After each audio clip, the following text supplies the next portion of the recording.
Ay, nakatakot. Hi guys, so it's me, Madel. Okay. So, magpa-product review ako ngayon. So, ang product ko today is TAF.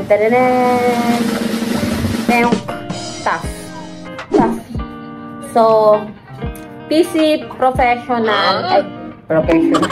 Personal Collection. TBC Toilet Bowl Cleanser. With Killer Virex. Hospital grade formula. Kills 99.999% of germs. Classic. 1000 ml siya guys. So, ito guys is ginagamit namin pang CR. Panglinis ng bowl. So, kung makikita nyo, makikita naman dyan na puro anidoro. Pwede rin naman sa mukha ng kaaway mong mukhang anidoro. So, ayan, makikita dito yung mga ingredients, paano gamitin. Ayun, mga instruction lang guys kung paano gamitin. Tapos, kung ano yung mga bawal gawin dito. Kunyari, inumin. Bawal din. So, eto siya guys ha. Gamit ko siya lagi. Kalahati na lang. Ginagamit ko sa CR la. So, may papakita ko na lang yung CR dito sa 4D. Then, ayun yung ating gagawing example. So, saktong-sakto. Madumi ang anidoro dito sa 4D. Eto. NANI? Siya. Diba, mga itim-itim. So, ang gagawin ko today is maglilinis ng bowl. So, yan. Ay, paano ba ang gagawin ko? So, ganito na lang ang gagawin ko. Kahit hindi nyo na lang makita siguro. Pero, lalagyan ko to. Yan, ito. Tapos, ito. Pakita ko naman sa inyo. So, yan. So, ay, dito siya lumalabas. Kita nyo. Ayun. So, kuskus lang. Ito gamit ko. So, linisin lang natin ng maigi. So, hindi ko alam kung matatanggal yung block. Or baka nakalagay na talaga siya dyan. So, malinis-linis naman to. Ayun siya, guys.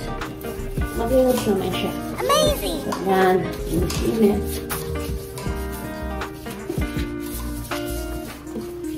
Pa-flash ko na. Ay, wala naman. So, mag-iigib ako. Mag-iigib ako ng tubig. Yan, para pambuhos dyan. Ang amoy niya pala, hindi siya mabango. Para siyang amoy,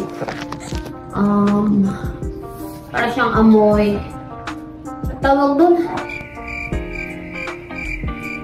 Hindi ko alam, basta hindi siya mabango, masakit siya sa ilong. Lalo sa mga bata, pag nakakaamoy.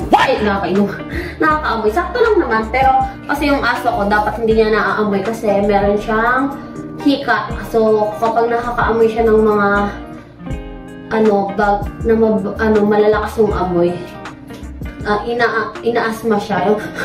Yung ganun. Kailangan ko takpan yung ilong niya para magtigil kasi nag-rap siya. So, ayun.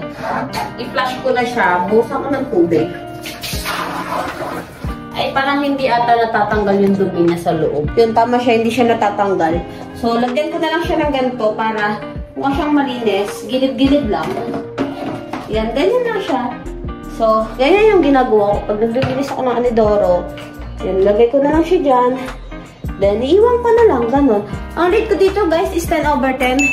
Siyempre, mas madalas natin ginagamit ang anidoro sa pag-ihi, sa pagtae. So, kailangan laging malinis ang anidoro o bowl natin dahil syempre, hayaan mong mabaho yan.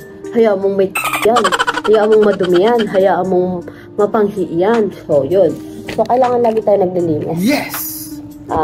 Mapakwarto man, kusina, lahat-lahat. So, hindi ka dapat maging tamad pagdating sa sarili mong bahay. So, nasa yan, nasa attitude ng isang tao yan. Makikita ng ibang tao kung ano ang attitude or pagkatao mo dyan pa lang sa bahay nyo. Yes! Okay? Guys, lalo na ang mga babae, dapat maging malinis kayo sa bahay nyo. Kasi, mga lalaki tamad talaga, hindi mo maaasahan. So, ang mga babae talaga, nilikha para gandarat. Pero, syempre, normal sa maging sa babae yon yung maglinis-linis ka ganyan. Huwag kang maging matamad. Kung tamad na yung kasama mong lalaki sa bahay nyo, taging tamad ka pa, ano na lang mangyayari sa inyo, lalo na pag nag-asawa ka. Yes! Dahil wala kayo ng asawa mo. Asawa mo, tatrabaho. Ikaw, tatrabaho. So, para sa kayong pagod, pwede kayong magtulungan. Pero, kung sakaling wala ka naman trabaho, at babae ka, madalas talaga, babae talaga kikilos. So, ayun lang guys. So, ang rate ko dyan is 10/10 kasi napaka-useful talaga niyan pagdating sa CR. So, syempre, lagi talagang nangunang bumaho yan ang CR dahil lagi natin ginagamit. So, ayun lang guys. So, thank you for watching.